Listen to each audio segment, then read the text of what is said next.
नमस्कार मित्रांनो, सुस्वागतम. घरोघरी मातीच्या चुली या मालिकेच्या आजच्या भागामध्ये अगदी मनपूर्वक मी तुमचं स्वागत करते.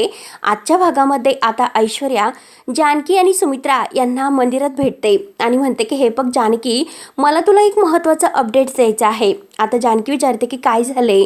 आता ऐश्वर्या सांगते की बाजार समितीतील जे महत्त्वाचं कॉन्ट्रॅक्ट आहे तर ते फाईल गायब झालेली आहे. हे ऐकल्यानंतर आता जानकीला खूप मोठा एक धक्का बसतो. मायेने स्वतः मात्र माझ्या डॅडाला फोन केला होता. त्या दोघांचं नक्की काय कनेक्शन आहे खरंच मला माहिती नाही, परंतु प्लीज तू लवकरात लवकर जा आणि ऋषिकेश दादांना ही इन्फॉर्मेशन आहे ना ती लवकर दे, कारण माझे डॅडा मात्र बाजार समितीत जाऊन खूप मोठा तमाशा करणार आहे. तर त्यावरती जानकी म्हणते की पण हे सर्व का केलं गेलं आणि कोणी केले. त्यावरती ऐश्वर्या सांगते की मायाने मात्र सारंगला धमकी दिली आणि जबरदस्तीने त्यांच्याकडून ती फाईल काढून घेतली. तर आत्ताच सारंगला फोन केला, त्यांच्याकडून जे खरं आहे तर ते माहिती करून घेतले आणि सगळं काही तुला सांगितले. त्यामुळे हे बघ लवकरात लवकर तिकडे जा आणि ती फाईल तुमच्या ताब्यात कशी येईल याची काहीतरी खबरदारी घे, कारण जर तू फाईल लवकरात लवकर ताब्यात घेतली नाही तर मात्र डॅडा त्याचा फायदा घेतील आणि ही गोष्ट खूप अगदी मोठी करणार आहे. तर हे बघ जानकी, तू लवकरात लवकर जा, कारण असं काही व्हायला नको की ऋषिकेश दादांकडून मात्र आता हे बाजार समितीचं पद काढून घेतलं जाईल. त्यामुळे तू लवकर जा, उशीर करू नको. त्यावरती जानकीला सुद्धा खूप टेन्शन येते. जानकी म्हणते की बरं ठीक आहे, मी लवकरात लवकर जाते, मी विपरीत असं काही होऊन देणार नाही. म्हणून जानकी घाईने टोपली वगैरे घेऊन तेथून जायला निघते. सुमित्रा सुद्धा तिच्या मागे जाते. त्यानंतर आता सयाजीराव इकडे बाजार समितीत येतो आणि सरपंचांना अगदी तोऱ्यात बाहेरून आवाज देतो की सरपंच, ओ सरपंच बाहेर या. सरपंच आणि बाजार समितीतील काही सदस्य बाहेर येतात. काय झालं सयाजीराव असं विचारतात. सयाजी तोऱ्यातच विचारतो की आपण सगळ्यांनी मिळून मात्र बाजार समितीच्या कॉन्ट्रॅक्ट फाईलवर सही केल्या होत्या, ती फाईल कुठे आहे. तर कारण त्या ऋषिकेशने ती फाईल गहाळ केलेली आहे. त्यावरती सरपंच म्हणतात की सयाजीराव तुम्ही काय बोलतात. आता सयाजी म्हणतो की जर माझ्यावर विश्वास नाही तर तुम्ही स्वतःच त्याला जाऊन विचारा की फाईल कुठे आहे ती. आता तेवढ्यात ऋषिकेश तेथे येतो. ऋषिकेश म्हणतो की बरं ठीक आहे, सांगतो मी फाईल कुठे आहे ते नीट व्यवस्थित सांगतो. त्यावरती सयाजी म्हणतो की मग सांग ना लवकरात लवकर, फाईल बघण्यासाठीच आम्ही इथे आलो. तर ऋषिकेश म्हणतो की चला ना आतमध्ये, मी तुम्हाला दाखवतो फाईल. म्हणून सगळ्यांना तो आतमध्ये घेऊन जातो. तेव्हा ऋषिकेश कपाटातून एक फाईल घेतो आणि ती दाखवतो. तर सयाजी म्हणतो की ही फाईल नाही, उगाच मात्र सरपंचांना शेंडे वगैरे दाखवू नकोस, ही ती फाईल नाही, ही दुसरीच फाईल असेल. तेव्हा सरपंच म्हणतात की ओ सयाजीराव शांत बसा, एकदा बघून द्या मला फाईल नेमकं आणि मग बोला काय बोलायचं आहे ते. आणि ती फाईल नेमकं त्याच वेळेस तेथेच असते. तेव्हा सरपंच साहेब म्हणतात की हो बघा, अहो सरपंच ही तीच फाईल आहे आणि सगळे कागदपत्र सुद्धा व्यवस्थित आहेत. आता सयाजीराव पूर्णपणे शॉक होतो. आता सयाजीला हेच कळत नाही की ही फाईल येथे कुठे आली. मायेने मात्र मला फसवले, म्हणून आता सयाजीला खूप राग येतो आणि त्याच वेळेस आता ऋषिकेशला ही फाईल त्याच्याकडे आली कशी हे सर्व क्षण आठवतात. कारण ऐश्वर्याने सांगितल्याप्रमाणे जानकी ऋषिकेशला शोधत रोडने जात असते. ऋषिकेश समोरून बाईकवरून येतो आणि आता जानकी त्याला अडवते की मी तुम्हाला शोधतच आले होते, कारण आता खूप मोठा एक प्रॉब्लेम झालेला आहे. ऐश्वर्या मला भेटायला आली होती आणि बाजार समितीतील जी फाईल आहे ना कॉन्ट्रॅक्ट फाईल तर ती मात्र गायब झालेली आहे. म्हणजे सारंगने ती फाईल मायाला नेऊन दिलेली आहे. तर आता सर्व काही घडलेला प्रकार आहे. जानकी ऋषिकेशला सर्व काही सांगते. आता हे ऐकून ऋषिकेश म्हणतो की काय बोलतेस. तर जानकी म्हणते की हो, मायेने हे सांगण्यासाठी सयाजीरावांना फोन केला होता. सगळं काही ऐश्वर्या सारंग भाऊजींची बोलली आणि सारंग भाऊजीमुळेच आता ऐश्वर्याला हे सगळं माहिती झाले. त्यावरती ऋषिकेश म्हणतो की याचा अर्थ असा होतो माया मात्र आता ओवीची भीती घालून सारंगकडून वाटेल ते काम करून घेते. तर तेव्हा आता ऋषिकेश म्हणतो की त्याची काही गरज नाही जानकी म्हणते की काही झालं तरी ती फाईल मिळवावीच लागेल. ऋषिकेश सांगतो की अगं हे बघ जानकी, तू इतकं टेन्शन घेऊ नकोस, जी ओरिजिनल फाईल आहे ना तर ती घरीच आहे. बाजार समितीच्या ऑफिसमध्ये त्या फाईलची फोटोकॉपी आहे. सारंगला ही माहिती नाही आणि ओरिजिनल पेपर आपल्याकडे आहेत. आता जानकी म्हणते की ऋषिकेश हे सर्व तुम्हाला अगोदरच कसं करता आले. तेव्हा ऋषिकेश म्हणतो की हे बघ, सयाजीरावांना मात्र रोज काही ना काही कुरापती करण्याच्या सवयी तर आहेतच आणि यावेळी सुद्धा मला माहिती होतं काही ना काही कुरापती ते करतेलीच, म्हणून मात्र ओरिजिनल जे पेपर आहेस ते मी माझ्याजवळ घरी ठेवले होते. पण हे बघ अगं जानकी, एक गोष्ट मात्र नक्की आहे की ऐश्वर्या आपल्याला मनापासून मदत करते. त्यावरती आता जानकी म्हणते की हो ऋषिकेश, मी तुम्हाला सांगितले सुद्धा होते. तेव्हा आता ऋषिकेश म्हणतो की मला पटतं तुझं जानकी, सर्व पण काही झाले तरी या सगळ्यातून तिला लवकरात लवकर बाहेर काढावंच लागेल. त्यावर जानकी म्हणते की हे बघा, त्या अगोदर तुम्ही बाजार समितीत जा, नाहीतर खूप मोठा एक अनर्थ घडेल आणि ते सयाजी काका चान्स शोधून तमाशा करतीलच. त्यावरती ऋषिकेश घाबरतच नसतो. ऋषिकेश म्हणतो की करून दे. अगं जानकी, त्यांचा तमाशा कसा उद्ध्वस्त करायचा हो मला चांगलं जमतं. हे आता ऋषिकेशला आठवतो आणि ऋषिकेश सयाजी काकांकडे बघत हसत असतो, कारण सयाजीला पूर्ण ऋषिकेशने शॉक केलेला आहे. सरपंच साहेब सुद्धा आता सयाजीरावावर चिडतात. सयाजीराव बघा, हे तेच कागद आहे ज्याबद्दल तुम्ही बोलत होतात. त्यावरती ऋषिकेश हसून सरपंचांना म्हणतो की सरपंच साहेब, अहो माझ्यावर खोटे आरोप करण्यासाठीच यांना फक्त जमतं, बाकी यांना काही जमत नाही. आता सयाजीला खूप राग येतो. सयाजी जोरातच आता ऋषिकेशवर ओरडतो आणि ऋषिकेशला म्हणतो की तोंड सांभाळून बोलायचं. ऋषिकेश म्हणतो की हो, बाजार समितीचा अध्यक्ष आहे मी, विसरलात का तुम्ही? आणि मला तोंड सांभाळून बोलायला सांगतात का? काय हो, अहो याची त्याची उणी काढण्याचा प्रयत्न तुम्ही करतात, त्यामुळे सुधरा आता. तुमची लेख तर सुधारलेली आहे, परंतु तुमच्यात मात्र कणभर सुद्धा फरक नाही. त्यावरती सयाजी म्हणतो की एक दिवस मात्र मी तुमच्या सगळ्या रणदेव्यांना आता मुळशीच्या बाहेर नाही लावले तर मी माझं नाव सयाजी नाही लावणार. तर आणि राहिला प्रश्न माझ्या मुलीचा, कारण तुम्ही सगळे रणदिवे आहे तर माझ्या मुलीला माझ्या विरुद्ध भडकवतात. तर सगळं काही मला कळत आहे. तू आणि तुझ्या बायकोने मात्र माझ्या आयुष्याला सुरुंग लावलेला आहे, तर मी तुम्हाला नाही सोडणार अशी धमकी देऊन सयाजीराव आपल्या गुंडांना तेथून घेऊन निघून जातो. आता ऋषिकेशला खूप राग येतो. रागाने तो बघत असतो. त्यानंतर आता घरी आल्यानंतर जानकी आणि ऋषिकेश सुमित्रा सारंगला मात्र अगदी बोलत असतात. सुमित्रा म्हणते की काय रे सारंग, तू कायम सारख्या सारख्या चुका त्या कायम त्या का करत असतो? काय गरज आहे तुला त्या मायेचं ऐकून घेण्याची? तुला किती वेळेस समजावले आणि त्या कर्मदरिद्री बाईची मात्र तुला अगदी पालखी व्हायचंच आहे, तर आमची माफी मागण्याचं नाटक तू करू नकोस. त्यावरती सारंग म्हणतो की आई, हे बघ मी नाटक करत नव्हतो खरंच. आई, अगं माझा नाईलाज झालेला होता. त्यावरती सयाजी म्हणते की असे कसे तुझी नाईलाज होता?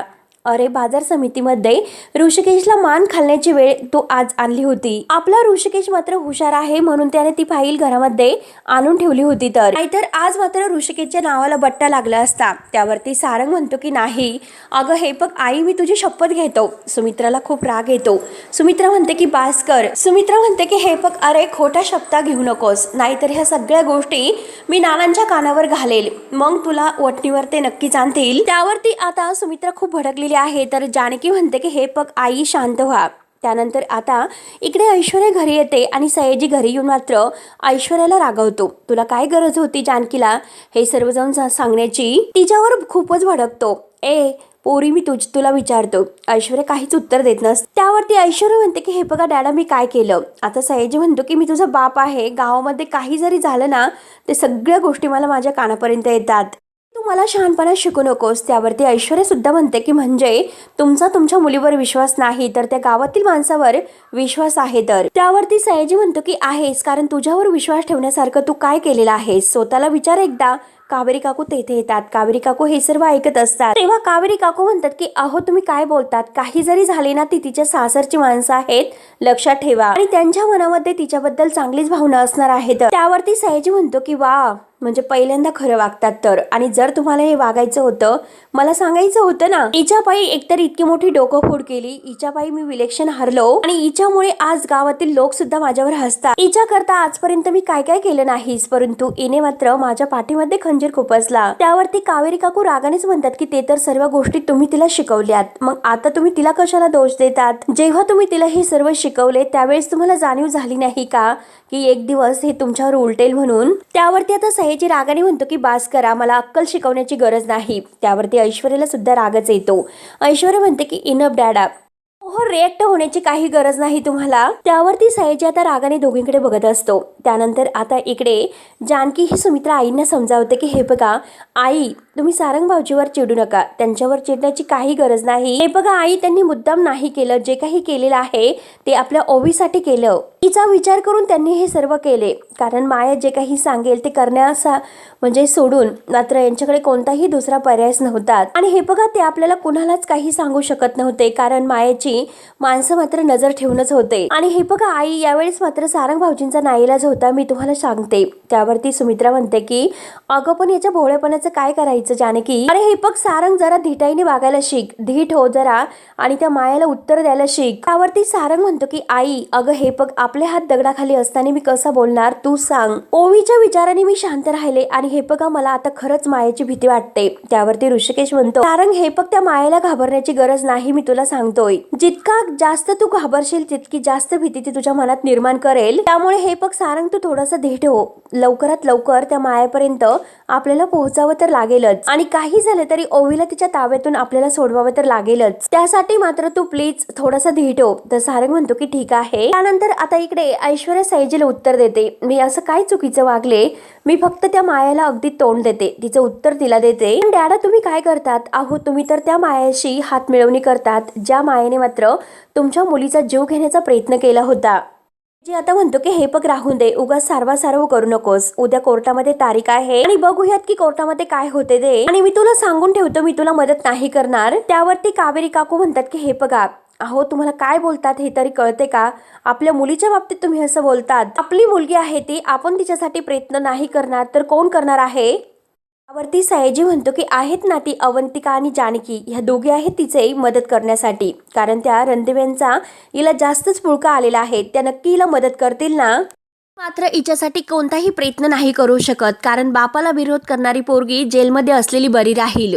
जेव्हा सयाजी असे बोलतो तर आता ऐश्वर्याला आणखीन राग येतो. कावेरी काकू म्हणतात की काय बोलतात. आता सयाजी रागानेच तिथून निघून जातो. त्यावरती कावेरी काकू आता ऐश्वर्याला आधार देतात आणि म्हणतात की हे बघ पोरी काही काळजी करू नकोस, सगळं काही चांगलं होणार आहे तर, आणि सगळं अगदी चांगलं होऊन तू सुटणार आहे, तू नको काळजी करू, आणि हे बघ तू सत्याच्या बाजूने आहे, त्यामुळे आता जानकी तुला खरंच कधी एकटी नाही पडून देणार, लक्षात ठेव. मला पूर्ण खात्री आहे की जानकी या सगळ्यातून तुला नक्की बाहेर काढेल, तू काही काळजी करू नको. तेव्हा आता ऐश्वर्या शांत राहते. त्यानंतर आता इकडे जानकी आता सारंगला विचारते की त्या मायेचा फोन केव्हा आला होता, नक्की काय. त्यावरती सारंग म्हणतो की मला आठवत नाही, परंतु हे बघ आता हे सर्व घडलेलं आहे तर ती मला नक्की फोन करेल. तेव्हा जानकी म्हणते की हो मला सुद्धा तेच वाटतं की ती तुम्हाला नक्की फोन करेल, आणि हे बघा आता जर तिचा फोन आला तर तिच्याशी मात्र तुम्ही नाही तर मी बोलणार आहे. त्यावरती सारंग विचारतो की काय तू वहिनी नको तू बोलू नकोस, काहीतरी प्रॉब्लेम होईल. त्यावरती आता जानकी म्हणते की हे बघा सारंग भाऊजी तुम्ही काळजी करू नका, आता ही लुटूपुटूची लढाई आहे तर ती बंद करायची आणि थेट आता तोंड उदायचं आहे. आणि तेवढ्याच सारंगच्या मोबाईलवर आता ह्या मायाचा फोन वाजतोय. तेव्हा आता सारंग म्हणतो की माया वहिनी. जानकी आता फोन उचलायला सांगते आणि फोन स्पीकरवर टाकायला सांगते. सारंगने फोन स्पीकरवर टाकलेला आहे. आता मायाला असं वाटतं की सारंग असेल, म्हणून ती सारंगला धमकावते की काय रे सारंग, शेवटी तू मला खोटं ठरवलंस, म्हणजे आता मला म्हणजे माझ्याशी तू खोटं वागलास, तुला मी नाही सोडणार. त्यावरती आता जानकी तिला उत्तर देते की काय ग काय केलं सारंग भाऊजींनी. आता माया शॉक होते. माया म्हणते की तू, तर जानकी म्हणते की हो मी आहे. आणि काय ग माया माझा आवाज ऐकून धक्का बसला की काय तुला, सारंग भाऊजींना धमकावते, त्यांच्याकडून काम करून घेतेस, कारण तुला माहिती आहे की ते एकटेच असे आहे हे की ते तुझ्या जाळ्यात अडकू शकतात. आणि काय ग माझ्या मुलीला ढाल बनवतेस, जर तुझ्यामध्ये इतकी हिंमत आहे तर समोर ये तू, माझं घर पोखरते आणि घुशीसारखी बिळात घुसायला लाज कशी वाटत नाही तुला. आता ह्या मायाला खूप राग येतो. माया धमकावत म्हणते की जानकी माझ्याशी नीट बोलायचं. त्यावरती मात्र आता जानकी म्हणते की तुझ्याशी नीट बोलायला लायकी आहे का तुझी, मुलीला ढाल बनवतेस, भॅड कुठली घाबरलेली. तेव्हा आता माया हसायला सुरुवात करते आणि म्हणते की म्हणजे तू मला चिडून माझा इगो दुखवून आणि मी काहीतरी असं एक्स्ट्रीम रिॲक्ट करावं यासाठी तुझं हे प्रयत्न सुरू आहेत, अशी तुझीच इच्छा आहे का. त्यावरती आता जानकी म्हणते की अगं माझी कितीही इच्छा असली तरी सुद्धा तू हे करशील का, आणि हे सर्व करायला तुला झेपणार आहेस का ते. त्यावरती माया तिला विचारते की हो जानकी अच्छा, म्हणजे पण तुला सुद्धा समोर येऊन लढायला झेपेल का. तेव्हा आता जानकी म्हणते की माया हे बघ मला काय झेपणार आहे काय झेपणार नाही याचा विचार तू करू नकोस. अगं हे सर्व तुला झेपणार आहे का, तुला जमणार आहे का याचा तू विचार कर ना. अजूनपर्यंत किती असे छुपे वार तू करणार आहेस, ए समोर आणि उत्तर दे. अगं हे बघ समोर येऊन लढण्याची हिंमत दाखव, आपण दोघी सुद्धा एकमेकींच्या समोरासमोर येऊ आणि मग बघूयात की कोण काय करतं ते. त्यावरती माया म्हणते की ठीक आहे कुठे भेटायचं. जानकी म्हणते आणि वेळ मात्र माझी असेल ते पण दुपारी 12 वाजता. त्यावरती माया हसते आणि म्हणते की काय 12चा मुहूर्त काढला की काय. जानकी म्हणते की हो ना, कारण एखाद्याचे 12 जर वाजवायचे असेल तर 12चाच मुहूर्त योग्य असतो. त्यावरती माया म्हणते की ठीक आहे कुठे भेटायचं आहे त्याचं लोकेशन पाठव आणि हे बघ हे. तेव्हा आता जानकी म्हणते की हो का तुला काय बोलायचं आहे ते मी ओळखलं ना, की कुणाला घेऊन आणेल, जर तू घेऊन आली तर मी अमुक करेल तमुक करेन, तुला हेच बोलायचं असेल आणि डोंट वरी मी एकटीच येणार आहे तर. तेव्हा सारंग जानकीला नाही असं खुणावतो, परंतु जानकी सारंगला फक्त हाताचे इशारे करून शांत राहायला सांगते. त्यावरती जानकी मात्र मायाला धमकावते की आता तुला कळेलच की एक आई आपल्या मुलीसाठी काय करू शकते. त्यावरती आता फोन ठेवल्यानंतर सारंग जानकीला विचारतो की वहिनी, अगं तू एकटीच तिला भेटायला जाणार आहे का? जानकी म्हणते की हो सारंग भाऊजी, तुम्ही काही काळजी करू नका. त्या मायाला मात्र मी आता चांगला धडा शिकवणार आहे. आता बाद झाले, जे होईल ते होईल, आर या पार. त्यानंतर आता ऐश्वर्याला भयंकर असं स्वप्न पडतं, कारण त्या स्वप्नामध्ये तिला फाशी दिलेली आहे हे तिला स्वप्न पडते आणि ती जोरात नाही म्हणून ओरडते आणि उठून बसते. खूप घाबरलेली असते. आता मात्र इतकी घाबरलेली आहे तर ती रडतच म्हणते की कोर्टाने मला फाशीची शिक्षा दिली तर, पण मी काही केलेलं नाहीच म्हणून आता ती खूप रडत असते. मला नाही मरायचं, मी काही केलेलं नाही म्हणून ऐश्वर्या मोठमोठ्याने रडत असते. आणि तेवढ्यात काबरी काकू तेथे येऊन लाईट ऑन करतात आणि ऐश्वर्या जवळ येतात. ऐश्वर्याला विचारतात की ऐशू काय झालं बाळा? तेव्हा ऐश्वर्या घाईने कावेरीच्या मिठीत येते आणि खूप रडत असते आणि विचारते की काय झालं बाळा, तू काय इतकी घाबरलीस, काय झालं असं? त्यावरती ऐश्वर्या म्हणते की मॉम खरंच मी एक विचित्र स्वप्न पाहिलं, मला फाशीची शिक्षा दिलेली आहे मॉम, मी काहीच केलेलं नाही, मला नाही मरायचं. त्यावरती आता कावेरी काकू म्हणतात की हो बाळा, हे बघ असं काही होणार नाही, तू शांत हो बरं, असं काही होणार नाही. आणि हे बघ हे स्वप्न आहे की नाही, आणि हे बघ तू काही काळजी करू नकोस, आपल्यासोबत जानकी सुद्धा आहे, त्यामुळे तू घाबरू नकोस. या सगळ्यातून तुला जानकी नक्की बाहेर काढेल, मला पूर्ण खात्री आहे. ऐश्वर्याला शांत करून पाणी प्यायला देते. तेव्हा कुठे ऐश्वर्या शांत होते आणि अजून सुद्धा खूप घाबरलेली असते की मॉम करून ती पुन्हा मॉमच्या मिठीत येते आणि मला नाही मरायचं मॉम. तेव्हा त्या कावेरी काकू समजावतात की बाळा हे बघ शांत हो, काही होणार नाही तुला, जानकी आहे ना आपल्या पाठीशी, म्हणून ती ऐश्वर्याला समजावते. त्यानंतर आता इकडे सकाळी जानकी तयार होते. आता देवाची पूजा वगैरे करते. त्यानंतर मात्र आता जानकी देवाला म्हणते की देवा काही कर, परंतु मला तुझी साथ दे, आशीर्वाद दे. आणि तेवढ्या तेथे ऋषिकेश येतो. ऋषिकेश विचारतो की जानकी काय झालं, कुठे निघालीस? तेव्हा आता जानकी म्हणते देवळामध्ये, तर ऋषिकेश म्हणतो की कुणाला तरी सोबत घेऊन जा.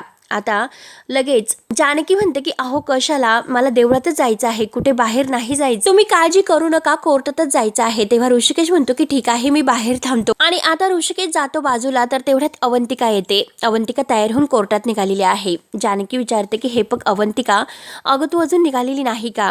तेव्हा अवंतिका म्हणते की निघतेच वहिनी. आता जानकी म्हणते की हे बघ अवंतिका, जसं आपलं ठरलेलं होईल तसंच होईल, कारण आता जानकी अवंतिका या दोघींचा ऐश्वर्याला सोडवण्यासाठी आणि मायाला गुंतवण्यासाठी एक प्लॅन झालेला आहे. तर त्यानंतर आता इकडे कोर्टामध्ये आता सयाजीराव, कावेरी काकू ऐश्वर्याला घेऊन येतात. आता ऐश्वर्या घाबरूनच असते, परंतु सयाजी म्हणतो की काही झालं तरी जानकी आणि अवंतिका नाही येणार. त्यावरती आता ऐश्वर्या कावेरी काकूंना विचारते की मॉम तू म्हणाली होती ना की आता ते जानकी आणि ह्या अवंतिका येतीलच. त्यावरती आता कावेरी काकू म्हणतात की तू नको काळजी करू, ते नक्की येतील आणि आज सुद्धा ते येतीलच. तेव्हा आता ऐश्वर्या म्हणते की खूप उशीर झालेला आहे मॉम, आणि इतक्या वेळात मात्र ते येणं खूप गरजेचं होतं. त्यावरती मात्र आता ऐश्वर्या पाहतच असते आणि तेवढ्यात तिच्यासमोर अवंतिका येते आणि अवंतिका सुद्धा ऐश्वर्याला धीर देते की हे बघ तू अजिबात काळजी करू नको, आम्ही जे सांगितलेलं आहे ना अगदी तेच होणार आहे. तर आणि हे बघ आम्ही तुला सोडवणार आहोतच, तू काही काळजी करू नको, नक्की तू सुटेल. आणि त्यानंतर आता इकडे जानकी मात्र मायाला भेटायला निघालेली आहे एका हायवे जवळच्या गार्डन जवळ. तेव्हा मात्र आता जानकी तिकडे मायाला भेटायला निघते. सारंग समोर येतो. सारंग म्हणतो की वहिनी हे बघ, मला येऊन दे तुझ्यासोबत, मी येतो, तू एकटी जाऊ नकोस. त्यावरती मात्र आता जानकी म्हणते की हे बघा सारंग भाऊजी, नाही, काही झालं तरी सारंग भाऊजी तुम्ही घरी थांबा, मी आलेच, असे बोलून आता जानकी सारंगला न नेता आता निघून जाते. त्यानंतर आता इकडे कोर्टामध्ये केस उभी राहते. आता सौमित्र बोलायला पुढे येतो आणि म्हणतो की हे बघा मॅडम, मागच्या वेळेसला मात्र जानकी रणदिवे यांनी सांगितलं की जेथे मकरंद कुलकर्णी यांची बॉडी होती तर तेथे त्या डेड बॉडी जवळ मात्र ऐश्वर्या रणदिवे होत्या. तर आणि यावेळेस मात्र हे सगळं काही दिसून येत आहे की ऐश्वर्या रणदिवे यांनी विष देऊन आता मकरंद कुलकर्णी यांचा खून केलेला आहे. अवंतिका पुढे येते. अवंतिका म्हणते की ऑब्जेक्शन मिलॉर्ड साहेब. आणि आता अवंतिका म्हणते की ॲडव्होकेट सौमित्र रणदिवे यांना केसचा निकाल लावण्याची खूप घाई झालेली दिसते, त्यामुळे तसं काही नाही, मी कोर्टाला विनंती करते की त्यांनी मला एक पुरावा सादर करण्याची विनंती द्यावी. त्यावरती मात्र आता सौमित्र रणदिवे म्हणतो की हे बघा मिलॉर्ड साहेब, अवंतिका रणदिवे यांनी कोर्टाला काही आता याबद्दल सांगितलेलं नव्हतं. तेव्हा मात्र आता मिलॉर्ड साहेब म्हणतात की अवंतिका रणदिवे, तर अवंतिका म्हणते की हे बघा मिलॉर्ड साहेब, सॉरी, कारण आम्ही याबद्दल सांगितलेलं नव्हतं. काही वेळेस मात्र असे काही पुरावे आहेत ते ऐन वेळेस आपल्या हाती लागत असतात आणि प्रत्येक वेळेस मात्र आता हे असं होईल असं नसते. माणसाने काही गुन्हा केलेला नाही त्याला शिक्षा होईल आणि ती शिक्षा मात्र होऊ नये यासाठी मी कोर्टाला विनंती करते. त्यामुळे प्लीज मला पुरावा सादर करण्याची परमिशन कोर्टाने द्यावी. त्यानंतर आता सौमित्र लगेच म्हणतो की मिलॉर्ड साहेब हे बघा, मागच्या वेळेस सुद्धा अवंतिका रणदिवे यांनी काही न सांगता ऐश्वर्या रणदिवे यांचं वकीलपत्र घेतले होते आणि यावेळी सुद्धा ते त्याच करत आहे. त्यावरती अवंतिका म्हणते की मिलॉर्ड साहेब हे बघा, एका निर्दोष व्यक्तीला मी अगदी म्हणजे त्या मुलीला या गुन्ह्यातून सोडवण्याचा प्रयत्न करत आहेत आणि हा आरोप जर सिद्ध झाला तर एका निर्दोष मुलीचा अगदी आयुष्य वाचू शकतं आणि सगळे काही पुरावे आपल्या डोळ्यासमोर असताना सुद्धा तिला शिक्षा होईल. त्यामुळे कोर्टाला मी अगदी कळकळीची विनंती करते की ह्या गोष्टीची त्यांनी दखल घेतली जावी. तेव्हा आता अवंतिकाला पुरावा सादर करण्याची परमिशन दिली जाते. अवंतिका थँक्यू मिलॉर्ड साहेब असं म्हणते. त्यानंतर आता जानकी आता मायाने जिथे सांगितलेलं आहे तेथे मात्र मायाला भेटायला येते. आता जानकीला बघून मात्र आता ऐश्वर्या माया म्हणते की वारे वा जानकी, तू शेवटी एकटीच आली तर, आणि बोल आता काय करायचं आहे. त्यावरती जानकी म्हणते की काय करायचं आहे म्हणजे माझ्या ओवीला, माझ्या मुलीला तू किडनॅप केलेला आहे, तिने तुझं काय बिघडवलेलं आहे. तेव्हा माया रागाने म्हणते की अगं पण तू बिघडवलं नाही तर नासवलंस, आमचं आयुष्य तू नासवलंस. माझ्या दादाने मात्र शेवटच्या श्वासापर्यंत तुझी वाट बघितली, तोच त्याने मरण यातना सहन केल्या, परंतु तू निर्दयीपणे मात्र त्याला मारून टाकलं. त्यावरती आता जानकी म्हणते की बास कर